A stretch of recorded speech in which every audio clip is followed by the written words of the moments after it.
Korang dah buat ke yang episod 1 tu?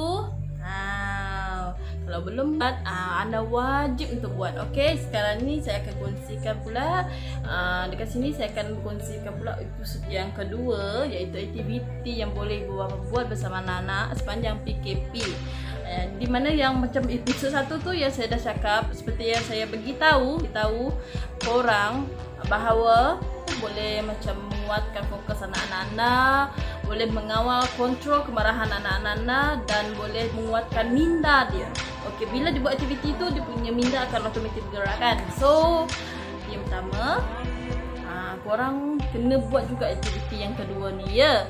Jangan kita tengok PKP ni kan, kita duduk rumah, lepas tu tengok movie. Kalau 3 bulan duduk rumah, 3 bulan duduk tengok movie je, mesti rasa bosan. So, kita buat aktiviti bersama anak-anak. Seronok kalau korang buat dengan penuh kasih sayang. Kalau korang buat dengan rela hati, benda ni pasti akan rasa seronok. So korang jangan lupa tau untuk buat juga aktiviti bersama anak-anak anda pada episod yang kedua ni. Okay, untuk korang wajib untuk tonton atau tengok video yang saya buat, vlog yang saya buat kali ni. Okay, so yang ini untuk anak-anak anda, untuk anda juga. Okay, so yang episod pertama seperti yang kita tahu, episod yang pertama tu kita dah yang aktiviti fikir saya dengan suami buat untuk anak-anak saya, Adina Rafael dan Florence. So kami ada amalkan juga. Jadi macam yang sedia maklum, yang si abang anak saya yang sulung adalah plus intellectual disability. So aktiviti yang saya kongsikan yang ini episod 1 dan episod 2 ni sangat membantu dia dan adik-adik dia. Dalam masa yang sama, membantu juga anak-anak saya untuk mengajar erti berkongsi. Sebabnya diorang tak buat aktiviti ni seorang-seorang. So diorang akan berkongsi satu benda. Contohnya macam kita sedia maklum, macam pom-pom ball, kita tak boleh asingkan. So kita kalau letak dalam satu tempat tu, dia akan berkongsi buat aktiviti apa yang boleh buat. So aktiviti ni kita boleh buat umur 8 bulan ke atas. Tak kisahlah budak-budak 8 tahun ke 8 bulan ke 9 bulan ke. Kadang-kadang yang kakak-kakak yang umur 8 tahun, 9 tahun, 10 tahun ni diorang boleh membantu adik-adik diorang. Okey, macam contohnya kalau kita ibu bapa ni dah terlalu selesa bila anak umur 8 9 tahun ni, diorang dapat bercakap, diorang dapat buat apa-apa aktiviti kita biar je diorang buat apa aktiviti yang kita nak. So jadi macam pandangan saya sebagai seorang ibu, kita juga harus juga memberi dorongan untuk anak-anak kita. Kita kena bagi support supaya anak-anak kita rasa bangga. Okey, rasa bangga apa yang contohnya kalau anak korang lukis, benda tu cantik ke tak cantik ke, korang puji benda tu cantik dekat mata korang, itu dah memadai.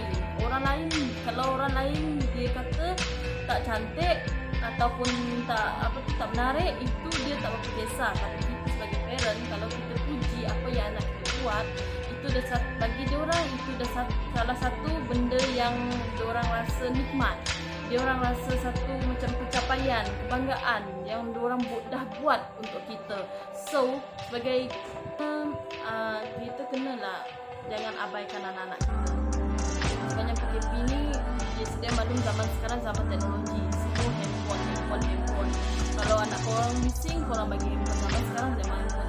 Apa yang kandungan anak korang tengok, kadang tengok saja, benda tu tak boleh menarik minat korang. Jadi kena juga korang buat aktiviti. Sama lah zaman dulu kan, kalau korang main dengan kawan, kena main batu seremban. Apa tu, korang kena ni. Zaman sekarang kalau nak main congkak, boleh je download aplikasi congkak kan dalam handphone. Tapi best ke tak benda tu? Dia punya aura tu macam kita seronok ke tak? Jadi benda yang lebih seronok kenalah tradisional juga kan. So kita boleh boleh juga beli congkak ke yang sekarang ni, boleh je cari congkak ke, ataupun orang boleh buat dengan benda yang macam recycle. Jadi macam benda tu boleh mengajar anak-anak anda untuk berkomunikasi dengan anda. Satu, boleh mengeratkan kasih sayang. So jadi yang seterusnya, anak-anak anda faham apa itu permainan tradisional. Sebab sekarang semua main PUBG lah, Mobile Legend lah kan. Semua budak dah pandang ya. Tapi permainan tradisional diorang tak tahu. Okay? Untuk zaman saya dulu, kita orang kalau tak sekolah, kita orang suka main batu seremban dengan adik-beradik. Kadang-kadang ada, kalau cousin-cousin kita orang datang, kita bergile-gile. Kalau kalah, yang ni seorang-seorang. Jadi macam benda tu diingat, nostalgia kan. Benda tu kita nak benda tu jadi ingatan kita sampai bila-bila. Benda tu akan diingat benda yang baik-baik. Jadi macam kita nak buat aktiviti ni dengan sama juga. Jadi macam benda ni kita nak melahirkan kasih sayang kita dengan kita nak beritahu yang kita ni kita sayang dengan kita tunjuk yang kita sayang, kita ambil perhatian, kita macam kita kisah dengan dia orang. So kadang-kadang budak-budak zaman sekarang ni dia orang fikir kita parent-parent ni dah tak kisah dengan dia orang. So dia orang dia buat aktiviti bersama kawan tu yang kadang-kadang anak-anak kita rasa terabai oleh kita. Sekarang kita tak tahu apa salah kita kan. Kita rasa kita dah bagi yang terbaik untuk anak-anak, tapi sebenarnya anak-anak tak rasa macam apa yang kita bagi tu. Jadi yang saya nak sampaikan, buat aktiviti dengan anak-anak supaya hubungan tu erat. Bila hubungan tu erat, kita boleh rasa benda tu happy. Happykan kita, happykan anak-anak, happykan keliling kita. Kita rasa happy. Kita rasa macam kita dah boleh buat kita. So kita sebagai parent kenalah ambil perhatian dengan anak-anak kita. Apa yang dia orang buat sekarang, apa yang dia orang, kalau contohnya kalau keluar main, contoh dia cakap dia main. Jadi korang kena tahulah apa yang dia orang main, dekat mana. Zaman sekarang ni kan majoriti ibu-ibu dia kalau anak-anak main keluar, dia orang bagi je anak main keluar tapi tak ada pengawasan. Kita risau sebab kita tahu malam tak berbau. Jadi kita nak mengelak benda yang tak elok tu, kita kenalah tanyalah. At least kalau korang nak anak-anak korang main dengan kawan-kawan, korang kena tanyalah apa aktiviti diorang buat, apa yang diorang buat, berkongsi. Kadang-kadang tak salah untuk anak-anak kita keluar bermain, tapi kita sebagai ibu bapa kena bagi tahu, kena bersama dengan anak-anak ataupun mungkin nak tahu apa yang dia buatkan. Jadi dia rasa kita kisah dengan dia. So kat sini saya nak kongsikan aktiviti dengan anak yang boleh kita buat dekat rumah, yang untuk lukis yang tersebut.